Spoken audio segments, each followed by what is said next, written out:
Master minds commerce చదవాలనుకునే 10th inter విద్యార్థుల తొలి ఎంపిక.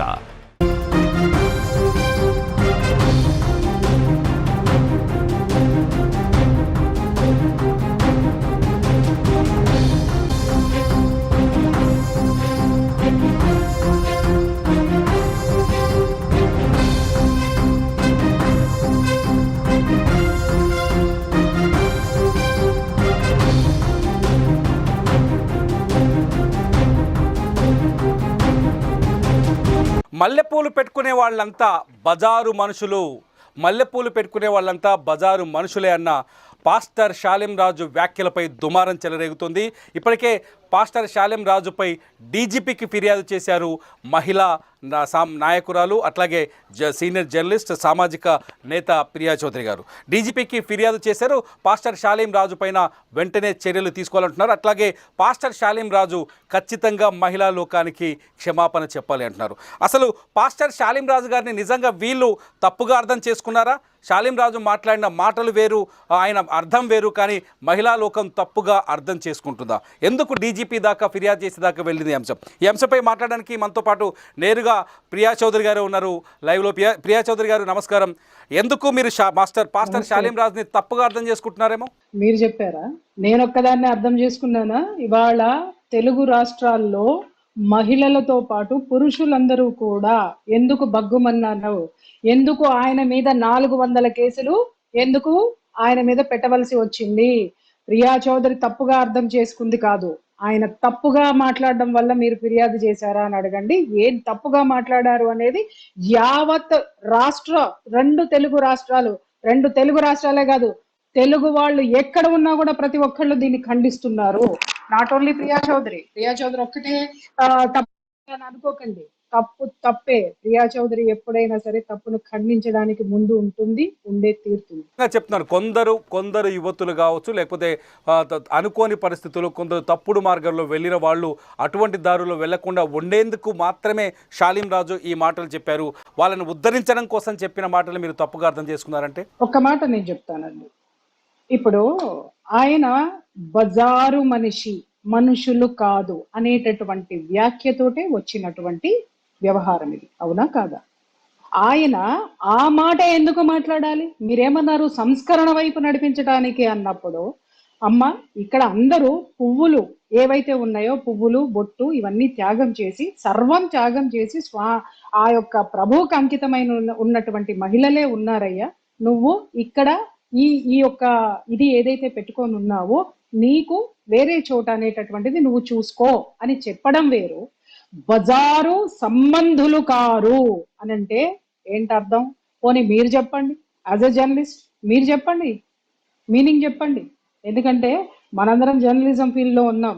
ఏ పదం ఎక్కడ వాడాలో, ఏ పదం ఎలా వాడాలో, ఏ పదానికి అర్థం ఏమిటో తెలియకుండా, అర్థం తెలియనంతగా ఇన్ని సంవత్సరాలు ఒక విశ్లేషకురాలుగా నేను ఇక్కడ కూర్చోలేదు. ఓకే, ప్రియా చౌదరి గారు, నేను ఒక వాయిస్ వినిపిస్తాను. నేను ఎవరైతే ఒక జోసెఫ్ డానియల్ అనే ఒక పాస్టర్ని నేను ఆయన్ని ఈ అంశంపై వివరణ అడిగాను. ఒకసారి ఆ వాయిస్ విందాం. చిలకలూరిపేటకు సంబంధించి వినండి. అక్కర్లా అతని కోసం టైం వేస్ట్ చేయకండి, అస్సలు టైం వేస్ట్ చేయకండి. ఎందుకనంటే తెలియని విషయం ఏంటంటే మిస్టర్ డానియల్ చాలా పెద్ద లాయర్ అని చెప్పేసి అని ఫీల్ అవుతున్నాడేమో. ఇట్లాంటి చెట్టు కింద ప్లేడర్లు మా దగ్గర చాలా మంది ఉన్నారు. అండర్స్టాండ్? పాయింట్ నెంబర్ 1, అతనికి లా తెలుసా? అసలు అతను ఏం చేస్తున్నాడు? డానియల్ గారు ఆయన పేరండి షాలెం రాజు గారు ఏదో డానియల్ గారు నన్ను మోసేస్తున్నారు, నన్ను కాపాడేస్తున్నారు, వీళ్ళందరితోటి లా మాట్లాడేస్తున్నారు, కేసులు వేసేస్తామని మీరు అనుకుంటున్నారేమో, ఆయన అనుకుంటున్నాడేమో. షాలెం రాజు గారికి తెలియాల్సిన విషయం ఏంటంటే డానియల్ షాలెం రాజు గారిని ఇంకా రొచ్చులోకి లాగుతున్నాడు తన వ్యాఖ్యల వల్ల. మీరు మళ్ళీ ఆ వ్యాఖ్యలు నేసి ఆ ముఖం చూడాల్సిన అవసరం నాకు. I don't want waste my time. మీరు నన్ను అడగండి, నేను చెప్తా. అతను మాట్లాడుతున్న మాటలు నేను విన్నాను, నేను చూసే మాట్లాడుతున్నా. మళ్ళీ పదే ఆ ముఖం చూడడానికి నా శ్రీరాముడి ముఖమే ఏమన్నా పద్దాక చూడడానికి? నా ముఖాలు పెట్టుకొని చూసుకుంటున్నారు కదా వాళ్ళ ఛానల్లో పెట్టుకొని. పొద్దున్న లెగిస్తే నా ముఖం చూడకపోతే పాపం వాళ్ళకి పొద్దు గడిచేటట్టు కనపడట్లా. పదే చూడడానికి నా రాముడి ముఖం చూస్తా, నా కృష్ణుడి ముఖం చూస్తా, ఇంకా చెప్పాలంటే అద్భుతమైన మహిళామణుల ముఖం చూశాను అని అంటే కనీసం నాకు ఇన్స్పిరేషన్ వస్తుంది. ఇలాంటి వాళ్ళ ముఖాలు చూస్తూ నేను కూర్చొని నా టైం వేస్ట్ చేయను. పాయింట్కి వస్తున్నాను. మాట్లాడుతున్న మాట ఏంటి? వెనక్కి తీసుకోను. వెనక్కి తీసుకో, నన్ను మాట్లాడనివ్వండి. వెనక్కి తీసుకోము, మేము మాట్లాడింది కరెక్టే, బజారు మనుషులే, బజారు పూలు పెట్టుకున్న వాళ్ళు బజారు మహిళలే అని మాట్లాడుతున్నారు. ఆయన ఒక మహిళని విమర్శించేటటువంటి హక్కు అతనికి ఎవరిచ్చారు? యాజ్ ఎ లాయర్ అతనికి లా అనేది తెలియదా? ఒక మతాన్ని కించపరుస్తూనో లేకపోతే ఒక మతాన్ని ప్రేరేపితం చేస్తేనో మనుషుల్ని ఉన్మాదులుగా తయారు చేయడానికో అతని వ్యాఖ్యలు శాలెం రాజు గారి మడ చుట్టూ చుట్టుకుంటున్నాయి. ఆ విషయం చెప్పండి. ప్రియా చౌదరి గారు చాలా స్పష్టంగా ఒక సందర్భానుసారము లేకపోతే ఒక సందర్భంలో చెప్పిన వ్యాఖ్యలే తప్ప మహిళల్ని ప్రత్యేకంగా ఉద్దేశించి చెప్పిన వ్యాఖ్యలు కావు అనేది వాళ్ళ వాదన. ఈ వాదన అబద్ధం అనుకుంటున్నారా? కొన్ని సందర్భాల్లో కొన్ని ఉదాహరణలు చెప్పాల్సి వస్తుంది కదా. ఏమండి, ఆయన ఏ సందర్భంలో మాట్లాడాడో చెప్పండి. మొత్తం వీడియో రిలీజ్ చేయమని చెప్పండి.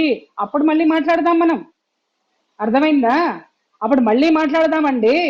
ఇవన్నీ ఎందుకు మాట్లాడుతున్నారు? వీళ్ళందరూ ఎందుకు మాట్లాడుతున్నారు? అసలు ఎవరు వ్యాఖ్యలు చేశారో వాళ్ళు వచ్చి ఎక్స్ప్లెనేషన్ ఇవ్వాలి కానీ, అరే వాడు హత్య చేశాడు నేను జైలుకు పోతా అన్నట్టు ఉంది వీళ్ళ వ్యవహారం.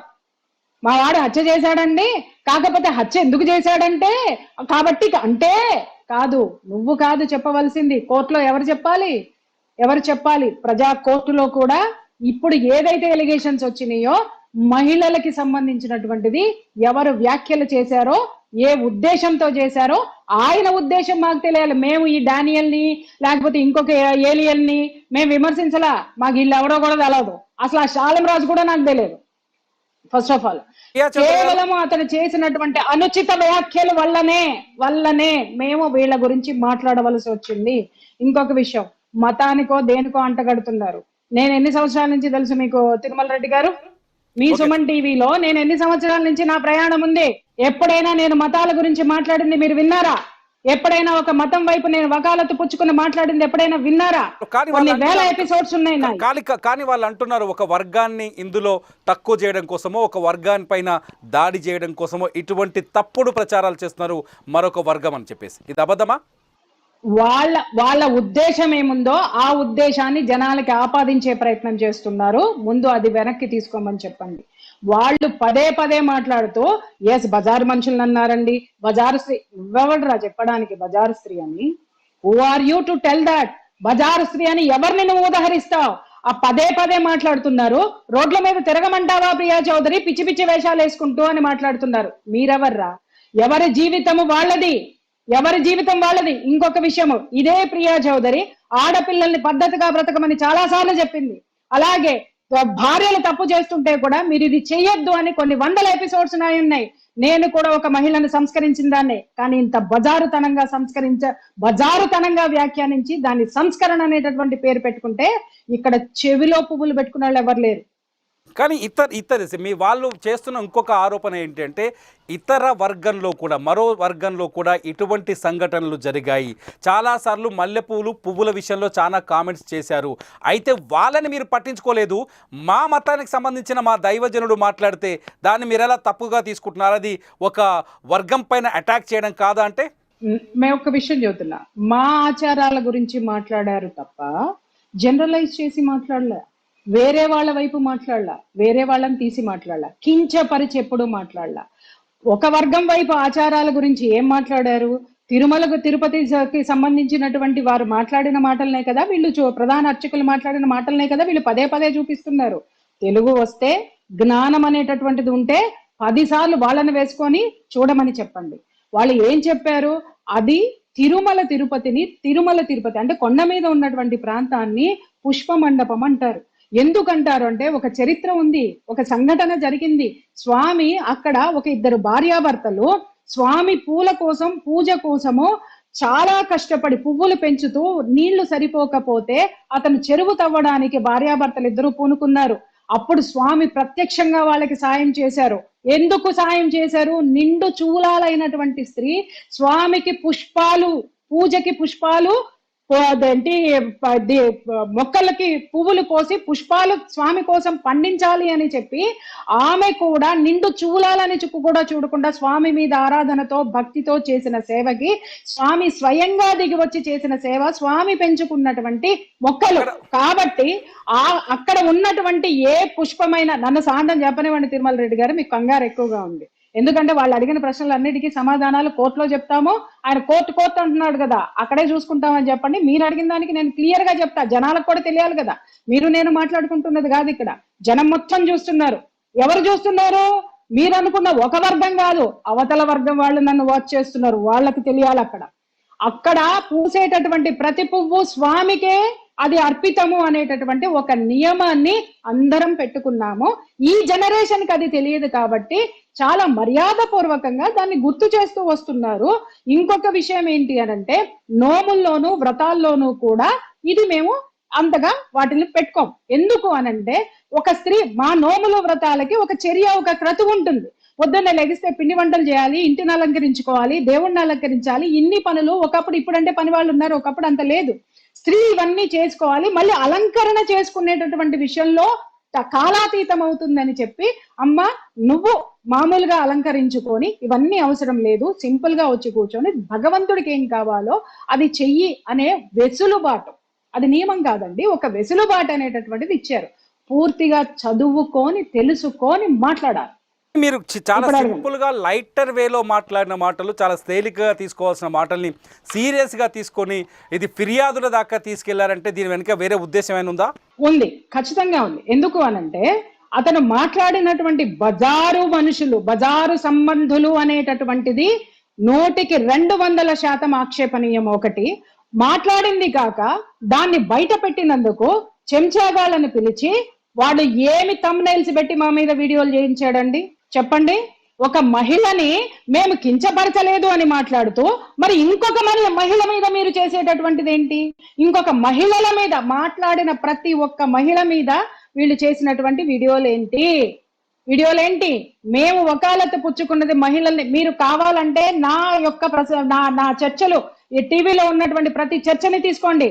నేను ఒక వర్గం తరపున వకాలత్ పుచ్చుకోవాలి, అతను మహిళలందరినీ అన్నాడు అనే నేను మొదటి నుంచి మాట్లాడుతున్నాను. నేను నాట్ ఓన్లీ ఒక వర్గం, అంటే హిందూ స్త్రీలు మాత్రమే పెట్టుకుంటున్నారా? ముస్లిం మహిళలు పెట్టుకోరా? వాళ్ళ పెళ్లిళ్ళలో చూడండి ఎంత చక్కగా అలంకరించుకుంటారు. పూలకు వాళ్ళు ఇచ్చినటువంటి ప్రాధాన్యత హిందువులు ఎంత ఇస్తారో వాళ్ళు అంతే ఇస్తారు, అలాగే క్రైస్తవులు కూడా ఇస్తారు. ఇక్కడ అతను చెప్పవలసింది ఏంటంటే, నా చర్చిలో నా దగ్గర ఇలాంటివి నిషిద్ధమైనవి అని చెప్పుకోమని చెప్పండి. ఎవరికి ఆక్షేపణీయం కాదు.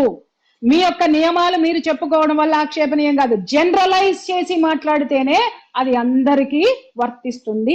మైండ్. ప్రియా చౌదరి గారు, మీరు ఏం కోరుకుంటున్నారు? ఒకవేళ షాలేం రాజు దీనిపైన స్పందించాలని కోరుకుంటున్నారా, లేకపోతే ఆయనని శిక్షించాలని కోరుకుంటున్నారా, లేకపోతే ఆయన పైన చర్యలు ప్రభుత్వం తీసుకోవాలని కోరుకుంటున్నారా? సార్, ఒక్క విషయం నేను చెప్తా, మీరు ఎన్నన్నా చెప్పండి. ఈ రోజు సోకాళ్ళు అనేటటువంటి ఈ క్రిస్టియన్లు, ఈ పాస్టర్లు, వీళ్ళందరూ కూడా ఎవరండి? వీళ్ళ మూలాలు ఎక్కడవి? భారతీయులే. ఇప్పుడు ఒక వర్గం అని మాట్లాడుతున్నారు కదా, నేను వస్తున్న భారతీయుడు. భారతదేశం యొక్క ఆచారం ఏదుందో, వ్యవహారాలు ఏమున్నాయో ఒకప్పుడు వీళ్ళందరూ కూడా అవి పాటించినటువంటి వాళ్లే. కాబట్టి వీళ్ళందరూ మా సహోదరులే. ఇప్పుడు ఆయన మాట్లాడినటువంటి మాట అందరికీ వర్తిస్తుంది. ఆయన వచ్చి మాటల్ని వెనక్కి తీసుకోవాలి. అవి ఏ సందర్భంలో మాట్లాడాడనేటటువంటి విశ్లేషణ కంటే కూడా వాటిల్ని ఆయన ఎందుకు మాట్లాడి ఇంతమంది మనోభావాలు దెబ్బతీసినందుకు ఖచ్చితంగా మహిళలకి ఆయన క్షమాపణ చెప్పాలి. అంతేగాని కేసులు పెట్టాలి, పనిష్మెంట్లు తీసుకోవాలి అనేటటువంటి నిర్ణయాలు ఎందుకు తీసుకున్నాం సార్? మేము పెట్టాలి అనుకుంటే ఈయన వీడియో బయటికి రాగానే ఇలాంటి యదవ చర్చలు పెట్టకుండా డైరెక్ట్ గా వెళ్ళి పెట్టేటటువంటి కెపాసిటీ నాకుంది. మీకు తెలియని విషయం కాదు. వీళ్ళేదో చెప్పి మేము నోటీసులు పంపిస్తాం, మేము అది చేస్తాం, మేము ఇది చేస్తాం. చూడండి, ఇప్పుడు మాట్లాడుతున్నారే మేము లాయర్లం అని చెప్పి మాట్లాడేటటువంటి గొంతుకులు ఉన్నాయి చూసావా? నా దగ్గరికి రండి, నేను చూపిస్తా. రామ్ జెఠ్మలానీలు ఎంతమంది ఉన్నారు. అండర్స్టాండ్? ఉడత ఊపులకి ఇక్కడ భయపడేటటువంటి వాళ్ళు లేరు. I'm uneducated crime investigative journalist. మహుల్ని క్రిమినల్స్ ని క్రిమినల్ యాటిట్యూడ్స్ తో ఢీ కొట్టొచ్చింది దాన్ని నేను. అండర్స్టాండ్? ముందు వీళ్ళని చదువుకోమని చెప్పండి. మీరు మానవత్వంతో వస్తే ఖచ్చితంగా మానవత్వంతో మన్నించడం అనేటటువంటిది ఉంటుంది. లేదు మీరు లా అన్నారనుకోండి, ఆ లా ప్రస్ఫుటంగా మాకు తెలుసు, ఖచ్చితంగా మాకు తెలుసు. పిన్ టు పెన్ ఏం చేయాలో మాకు తెలుసు. అండర్స్టాండ్? ఈ అంశంలో ఎంత దూరం వెళ్తారు మీరు? ఎంత దూరం వరకు వెళ్ళాలని నిర్ణయించుకున్నారు సార్? ఎంత దూరం వెళ్తారు కొలిసి చెప్పండి, కిలోమీటర్లు చెప్పండి, అడక్కండి. ఇది ఎంత దూరం వెళ్ళినా, ఎంత దూరం తీసుకెళ్తాడో శాలెం రాజు చేతుల్లో ఉంది, గుర్తుపెట్టుకోండి, మా చేతుల్లో లేదు. శాలెం రాజు అక్కడ ఉన్న పెంపుడు గాళ్ళు ఉన్నారు చూసారా, వాళ్ళను ఉసుగొలుపుతూ మహిళల మీద ఏదైతే వ్యాఖ్యలు చేస్తున్నాడో, ఏ థంబ్నెయిల్స్ అయితే పెడుతున్నాడో, ఆ పెద్ద మనిషి వచ్చాడు కదా కూర్చొని మేము వెనక్కి తీసుకోమని, లాయర్ ని హైకోర్టులో బిజీగా ఉన్నానని మాట్లాడుతున్నాడా? హైకోర్టులో బిజీగా ఉన్నాడు, గంటకు ఒక వీడియో పెట్టడండి. వాళ్ళ లాయర్లను చూడండి, నేను ఫోన్ చేస్తాను, అమ్మ రేపు మాట్లాడతా, ఎల్లుండి మాట్లాడతా, అర్జెంట్ మెసేజ్ ఏమైనా ఉంటే మెసేజ్ పెట్టి బంగారు తల్లి అని చెప్పేసి అని మాట్లాడతారు. వాళ్ళు గంటకి చొప్పున లక్షల చొప్పున వసూలు చేసేటటువంటి లాయర్లు, అంత డిమాండ్ ఉన్నటువంటి లాయర్స్ ఉన్నారు. ఇలాగా కూర్చొని గంటకొక వీడియో పెట్టుకుంటూ, చిల్లర thumbnails పెట్టుకుంటూ, చిల్లర వ్యాఖ్యలు, నన్ను మాట్లాడనివ్వండి, చిల్లర వ్యాఖ్యలు చేసుకుంటూ కూర్చునేవాడిని లాయర్ అనరండి. అండర్స్టాండ్? నేను పెద్ద పోటుగాడిని, పుడింగిగాడిని, పీకేస్తానని చెప్పి ఆడ కూర్చొని అందరినీ తోలుకుంటూ వీడియోలు చేపించి పెట్టుకుంటా ఉన్నాడు. ఆ వీడియోలన్నీ రేపొద్దున మీకే కొట్టాయి, మీ యొక్క శాలెం రాజు గారి ఆ యొక్క దీని కిందకే వస్తాయి. పాపం వాళ్ళకి తెలియదు, ఎందుకంటే వాళ్ళని ఒక ఘోషాలో పెట్టారు. వాళ్ళకు ఒక చదువు మీద ధ్యాస లేదు, ధ్యాస లేకుండా చేశారు. వాళ్ళకి ప్రపంచం అంటే ఏంటో ధ్యాస లేకుండా చేసినట్టున్నారు. కేవలము పరలోకము, ప్రభువు, శాలెం రాజు మాత్రమే ఉన్నట్టున్నారు. కానీ ఆ ప్రభువు కూడా హర్షించడు అనేటటువంటిది, ఒక మహిళను విమర్శిస్తే హర్షిస్తాడని ఎక్కడైనా ఉండనో? అన్ని బైబిల్లో వాక్యములు చెప్తున్నారు కదా, వాక్యాలు ఉంటే చూపించమని చెప్పండి, అప్పుడు మళ్ళీ ఇంకొక యుద్ధం స్టార్ట్ అవుతుంది. ప్రియా చౌదరి గారు, లాస్ట్ క్వశ్చన్, అంటే ఓన్లీ శాలెం రాజు గారి పైన ఈ పోరాటం కొనసాగుతుందా, లేకపోతే ఆయనకి ఇప్పుడు మద్దతు ఇస్తూ మాట్లాడుతున్న వాళ్ళు, లేకపోతే సోషల్ మీడియాలో మిగతా వాళ్ళని టార్గెట్ చేసిన వాళ్ళ పైన కూడా మీ పోరాటం సాగుతుందా? నేను ఒకటే చెప్తున్నాను సార్, ఎవరు మొదలు పెట్టారో వాళ్ళు పులి స్టాప్ పెట్టాలి. పులి స్టాప్ పెట్టలేదనుకోండి, ఏది వస్తుందో. ఇప్పుడు మనం ఒక ప్రయాణం చేస్తున్నాం సార్, బస్సులోనే వెళ్తున్నాము. మీరు బస్సులోనే ప్రయాణం చేస్తారా? మధ్యలో ఎక్కడ దగ్గర ఆకలేస్తుందా అని అంటే ఖచ్చితంగా దిగుతాం సార్, ఖచ్చితంగా దిగుతాం. ఆకలేస్తుంది, బస్సు ఆ యొక్క మిగిలిన ప్రయాణికులతో కూడా మనం చేస్తాం. అలాగే ఎన్ని మజిలీలు ఉండాలో అన్ని మజిలీలు ఉంటే, ఎంతమంది ఉన్నారో అంతమందితోటి కేసులు. Right, thank you much Priya Chaudhary గారు, మీ అభిప్రాయాన్ని మాతో పంచుకున్నట్టు. ఇది చూడాలి, శాలిం రాజ్ ఇప్పటికే ప్రియా చౌదరి గారు ఇప్పటికే డీజీపీకి, మహిళల తరపున డీజీపీకి ఫిర్యాదు చేశారు. ఈ వ్యవహారం పైన అనేక మంది కేసులు కూడా పెడుతున్నారు. శాలిం రాజు వ్యాఖ్యల్ని తీవ్రంగా ఖండిస్తున్నారు. ఈ అంశంపైన శాలిం రాజు స్పందిస్తారా? మీరేమనుకుంటున్నారు? ప్రేక్షకులుగా మీరేమనుకుంటున్నారు? శాలెం రాజు స్పందిస్తే ఎలా స్పందించాలని కోరుకుంటున్నారు? మీ అభిప్రాయాన్ని వీడియో కింద ఖచ్చితంగా కామెంట్ చేయండి. అప్డేట్స్ కోసం Suman TV live, Suman TV digital live చూస్తూనే ఉండండి.